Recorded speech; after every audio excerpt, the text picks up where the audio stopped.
बचपन से अब तक आपने भारत के कई शहरों के चक्कर लगाए होंगे।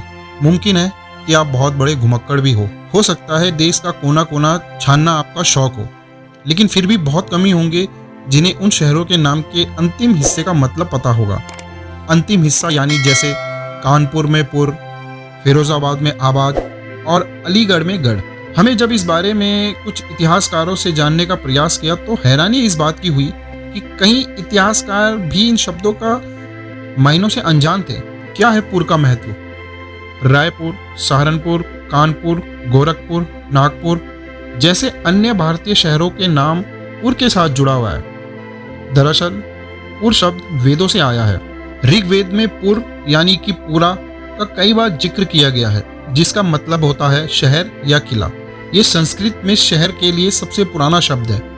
आजकल पुर शब्द जहाँ शहरों के साथ जुड़ा हुआ है, वहीं पुर को मोहल्लों के नाम से जाना जाता है या जोड़ दिया जाता है। दोस्तों, दिल्ली यूनिवर्सिटी में इतिहास विभाग के प्रोफेसर सुनील कुमार के मुताबिक भारतीय शहरों के नाम समय समय पर बदलते रहे और पुर शब्द का प्रभाव अरबी भाषा में भी नजर आता है। यानी सिर्फ वेदों में नहीं बल्कि अरबी भाषा में भी इस शब्द का महत्व बहुत ज़्यादा है और आज भी मौजूद है। आज भारतीय उपमहाद्वीपों के अलावा दक्षिण पूर्वी एशियाई, अफगानिस्तान, ईरान में भी इस शब्द से जुड़े नाम देखने और सुनने में मिलते हैं। अब आते हैं आबाद में। कैसा जुड़ा आबाद? पुर के अलावा जो शब्द भारत व कई अन्य एशियाई शहरों के नाम में देखा जाता है वो है आबाद। हैदराबाद, अहमदाबाद, फैजाबाद जैसे भारत के तमाम शहर हों या पाकिस्तान में इस्लामाबाद, बांग्लादेश में जलालाबाद जैसे शहर। आखिर आबाद शब्द कैसे और क्यों इन नामों के साथ जुड़ा? दरअसल ये एक फारसी शब्द है। फारसी में आप का मतलब पानी होता है। इस पूरे शब्द का अर्थ है कोई गांव, शहर या प्रांत जहां पर फसल हो सके और वो जगह रहने योग्य हो। पीजी कॉलेज सुल्तानपुर के इतिहास विभाग के एसोसिएट प्रोफेसर मोहम्मद शामी ने बताया, मुगल काल के दौरान जब किसी शहर या जगह का नाम रखना होता था तो वहां से संबंधित हस्ती के नाम के साथ आबाद जोड़ दिया जाता था।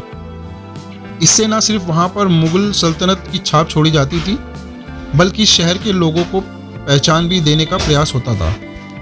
जैसे फिरोजाबाद का नाम फिरोज शाह के नाम से जोड़ा गया। अब आते हैं गढ़ पर। गढ़ का मतलब?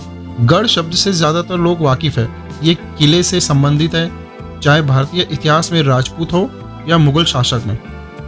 उन्होंने कई राज्यों में अपने किले स्थापित किए। इसके जरिए वो न सिर्फ अपने रहने की जगह स्थापित करते थे बल्कि ताकत को दिखाने का भी ये एक नज़रिया माना जाता था। इसके तर्ज पर शहरों का भी सालों साल बदलते रूप के साथ नए नए नाम मिले और गढ़ भी आबाद शब्द की तरह तमाम लोगों के नाम या उनके धर्म समुदाय के साथ जुड़ता चला गया। जैसे अलीगढ़, इस शहर का नाम सालों तक कौल था। राजपूत आए, फिर मुगल राजा पहुंचे, इसके बाद जाट राजा सूरजमल ने यहाँ किले पर कब्जा जमाया और इसका नाम रामगढ़ रखा। लेकिन फिर नजफ खान ने इस अहम किले पर कब्जा करके यहाँ का नाम अलीगढ़ रख दिया। और भी कई प्रकार के नाम और उनके अर्थ हैं दोस्तों, जैसे नगर।